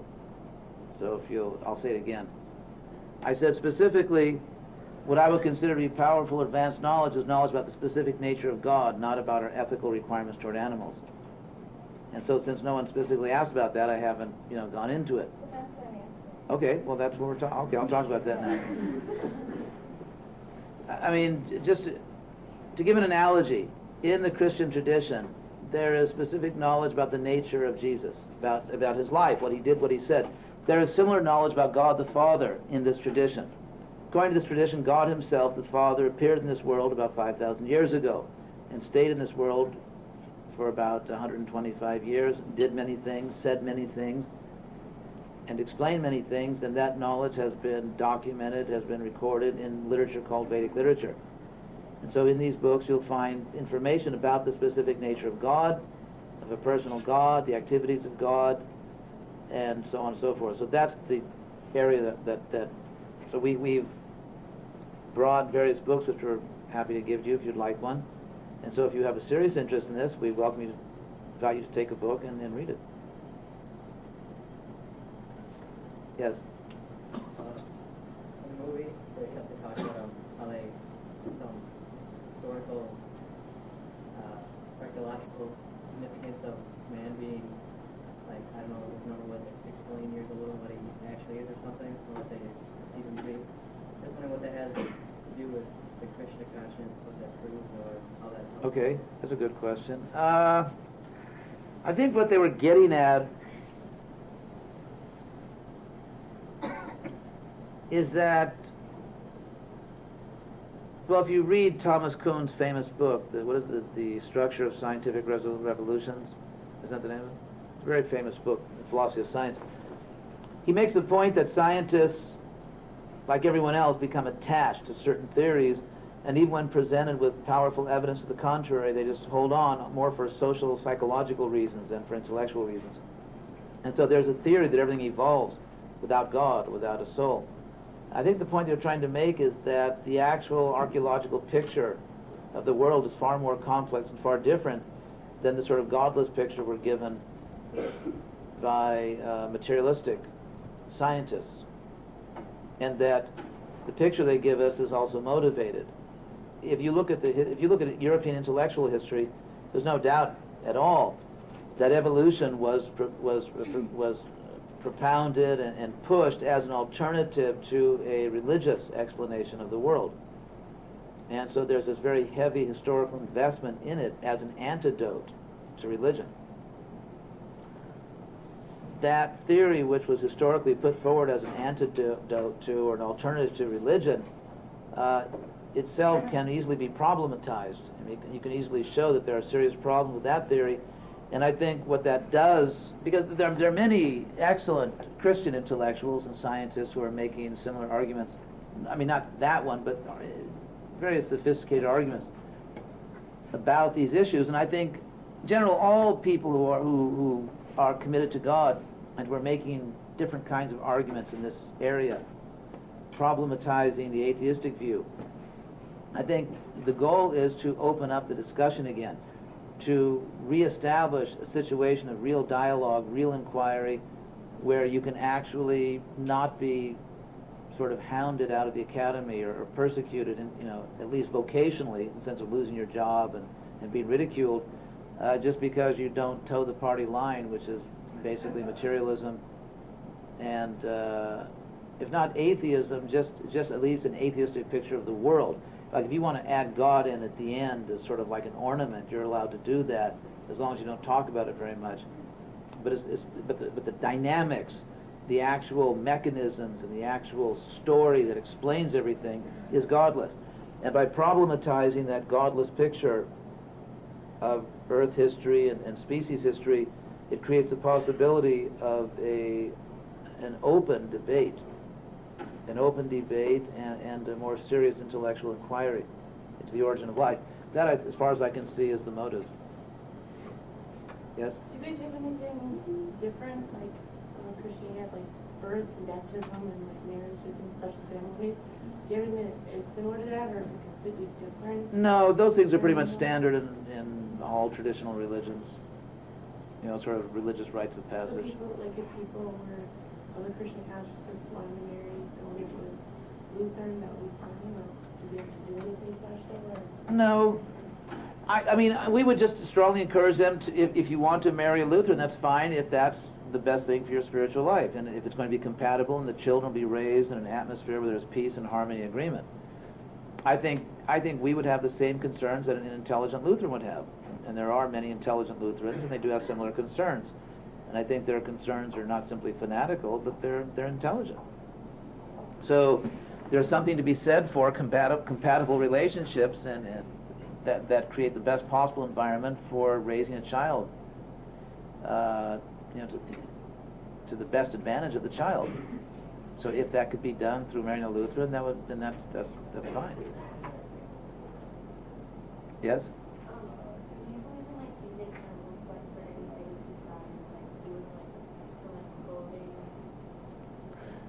If an animal died of natural causes, no, it should be avoided. Although sometimes it's very difficult to avoid in our culture. Like sometimes it's very difficult to find. So what's the difference between like marrying animals? Yeah, you're right. Both things should be avoided.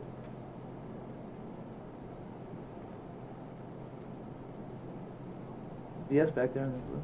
I know like in a lot of different religions and cultures, that there's a different role for men and women. Like, is there one? Not really. Our movement went through different periods, and as a new and somewhat immature movement. But I think what's settling into is a culture in which men and women can do what they're able to do.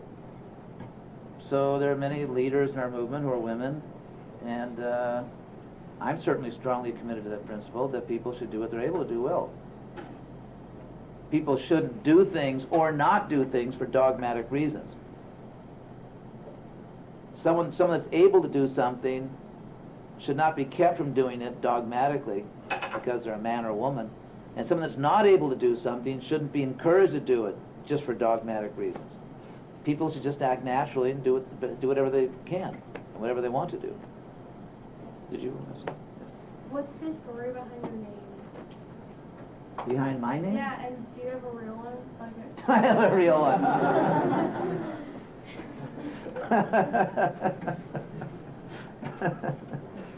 That's okay. Well, the story behind my false name is that it's actually a universal practice in spiritual communities that when you're sort of have a spiritual birth, you change your name. After all, Jesus changed the name of Simon to Peter. So that's just found everywhere. I was born with a real name. what is it? Howard. All right, thank you. Glad to be of service. Yes. What was your family? What did your family say? Holy cow. Yeah. My parents were somewhat appalled. My brothers were sort of supportive. But in time, we worked all that out. In time, I established really an excellent relation with my parents. And that all worked out. Yes. How did you find Krishna? How did I How did you find it? How did I find it?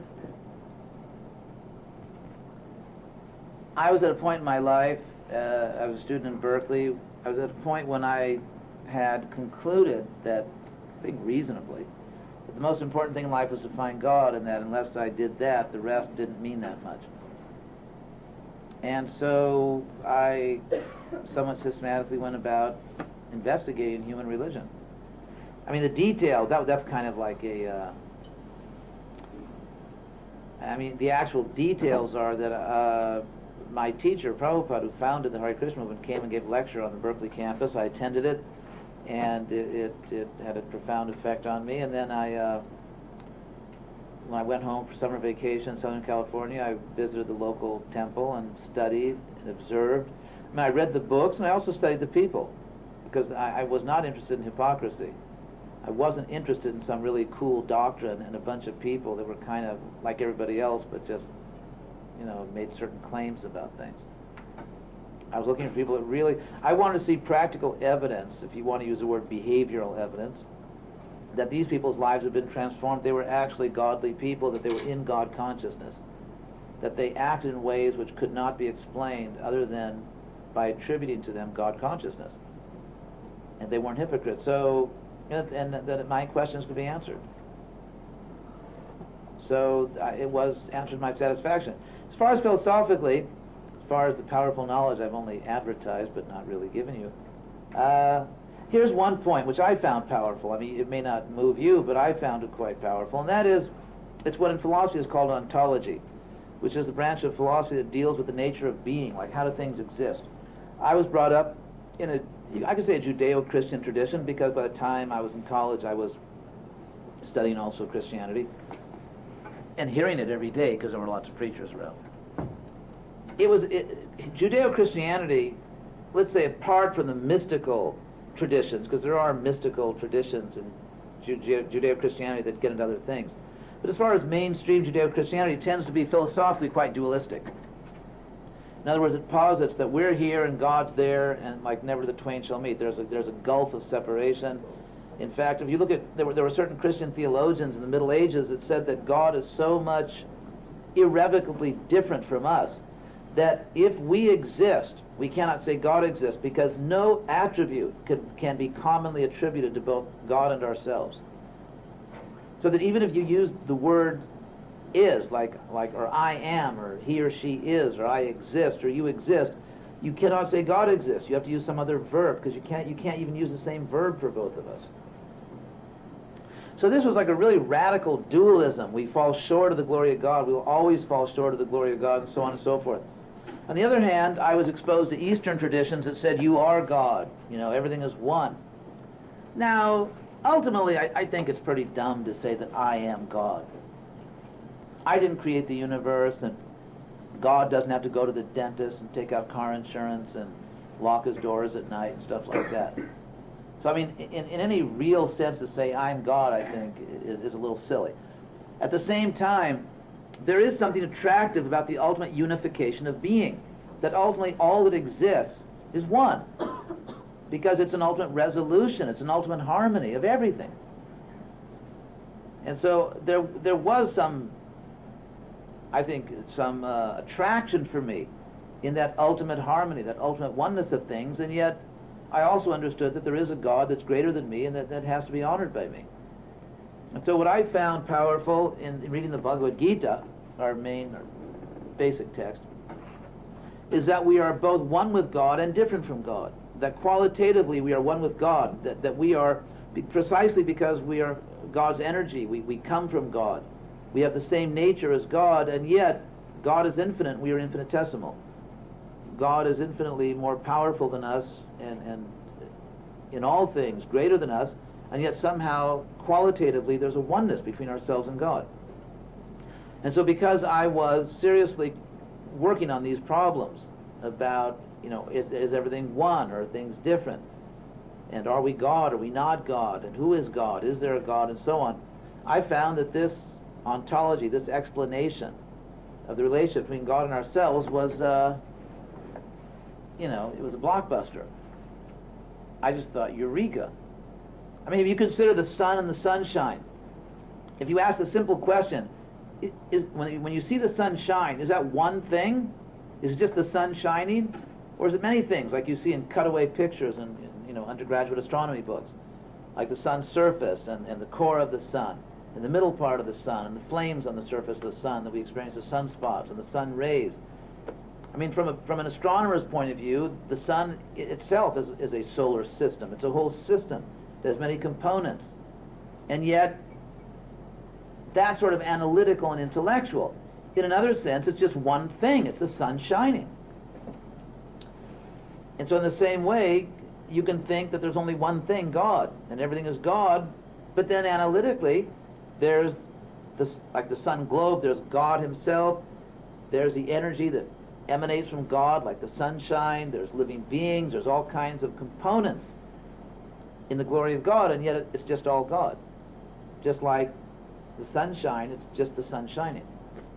So I found this philosophical explanation of the nature of being to be by far the best I'd come across. I found it to be intrinsically superior to mere dualism or mere monism.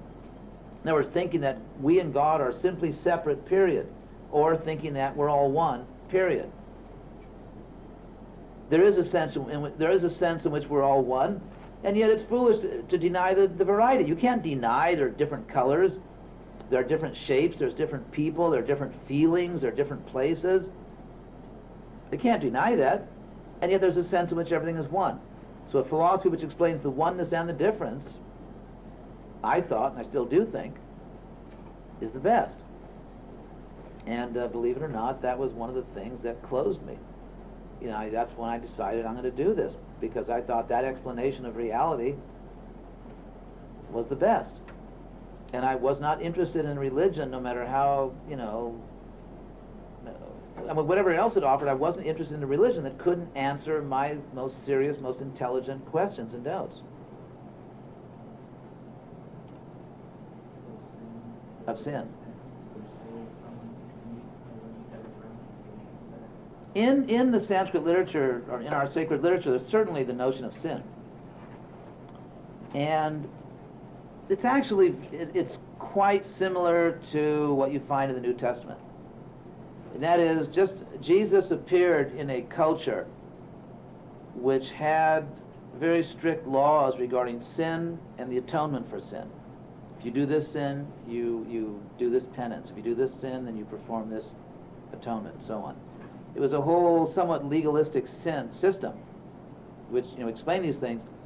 And then in the midst of all this, Jesus said, well, the real point is to be a good person and love God, and so if you give up your sins and sin no more, then you're okay.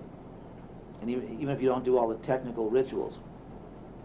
And so something almost identical to that happened in India, where you had a group of people. They're kind of waning now, but they've been a very strong presence in India for many, many centuries, if not millennia. And that is, they are the Hindu Pharisees. And they're called the Smartas. I sometimes call them the Smarta Alex. And the word smarta comes from the word smriti, which is a category of sacred literature, which gives all the laws. Like in the Old Testament, you have Leviticus and Deuteronomy, other books that give the Mosaic law. So there is a series of books called smriti, which give all the laws and rules and all these things you were talking about. And those people are called the smartas. They're the Hindu Pharisees. And frankly, they tended to the same. I mean, if we take the descriptions of the New Testament as historically accurate, then the Pharisees tended to the same type of, let's say, moral negligence as the smartas. They're very much the same people. I mean, one Hindu, one Jewish, but really the same types, the same human types. And just as you had a Jesus who was, among other things, a great religious reformer that said, let's get back to the basics. It's about loving God. It's about being good to other people. And so you don't have to do all these technical things if you stop sinning. So exactly the same thing happened in the Indian context.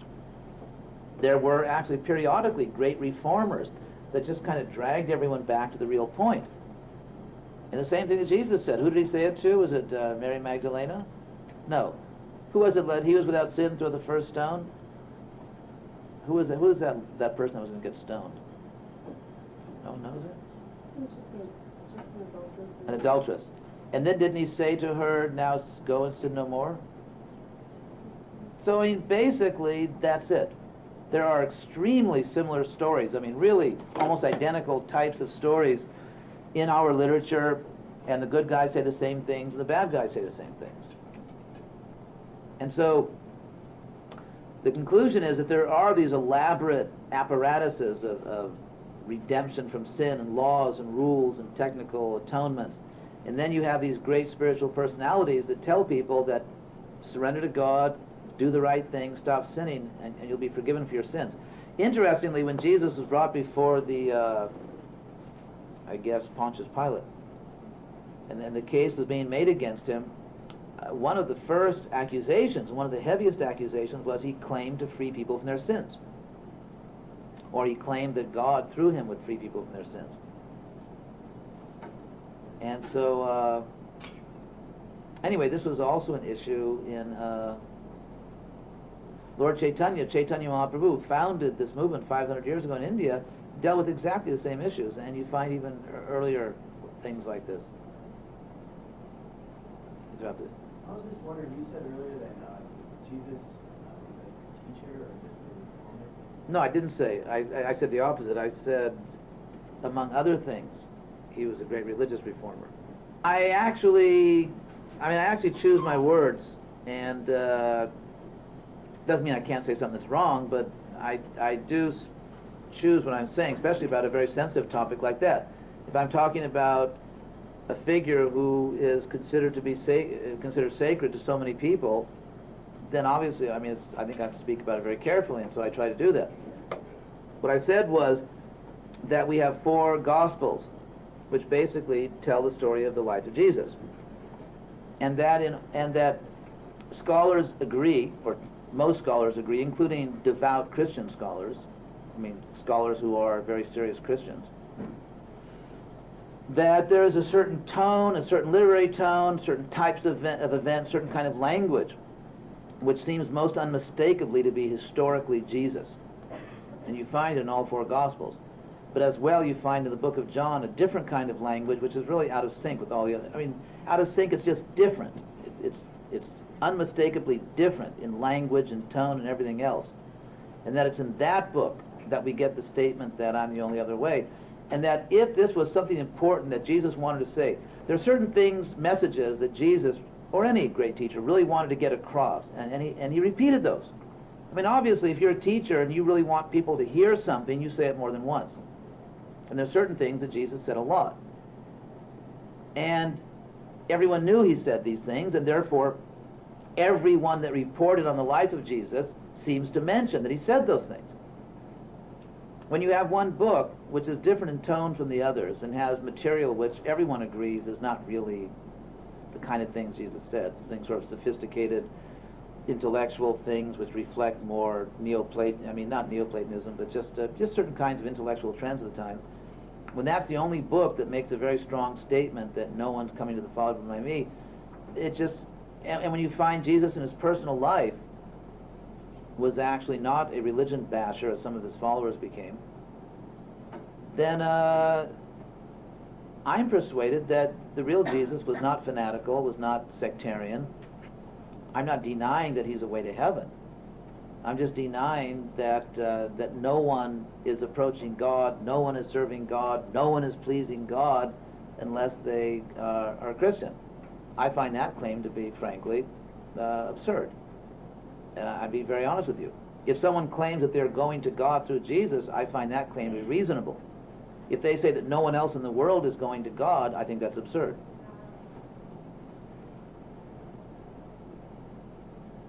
Yeah? If it was so important to him to get his real message across, then why would he allow something like that into such an important book that he knew would be so influential? Well, I mean, that assumes that Jesus personally managed the editing of that book. Well, then you could doubt anything. What's that? Then you could doubt anything in the Bible. A lot of things that Jesus said, I mean, most of the things that Jesus is said to have said, I strongly agree with. And I'm sure that I think that you know, it's all true. And by the way he conducted himself and by the way he spoke, I think it's impossible to doubt that he really was representing God. So I think that no, I don't think you can just doubt anything. I don't personally think so. Yes, Jim? Couldn't that be like perceived All the in time. a different way, in such as like everybody, like maybe he thinks the only way is through him, but everybody could find different ways to get there, like different religions. Could it be like something like that? Well, Jesus made the statement at a particular time and place. I mean, he was speaking to certain people that actually stood in front of him, but was he speaking to? But anyway, I guess time's about to be yanked out of here. So I'd like to thank you all very much, and we do have some books and cookies for anyone who would like them.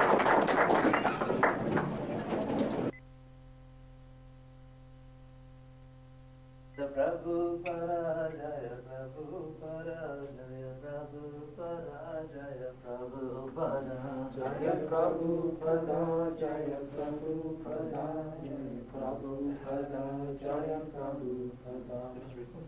Prabhupada, Jaya Prabhupada, Jaya Prabhupada, Jaya Prabhupada.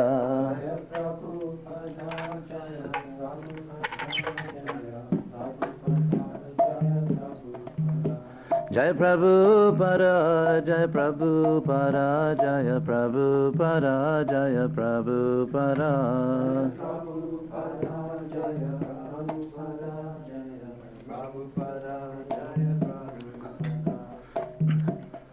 Shri Guru Charana Padma Kevala Vakati Sadma. Shri Guru Charana Padma Kevala Vakati Sadma.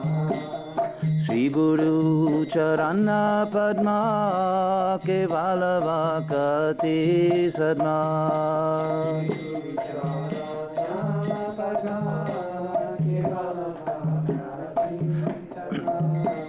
Bandhamuin Shavadhanamate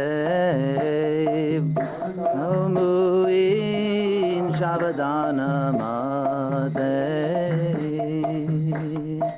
Bandhamuin Shavadhanamate Bandhamuin Shavadhanamate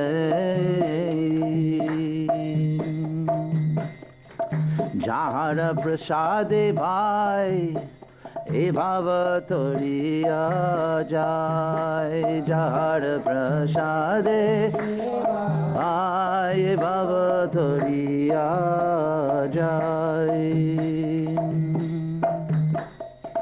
Jahara prasade bhai e bhava toriya jai. Jahara prasade bhai Krishna prapti hoy jaha hoy. Hey Krishna prapti hoy jaha hoy.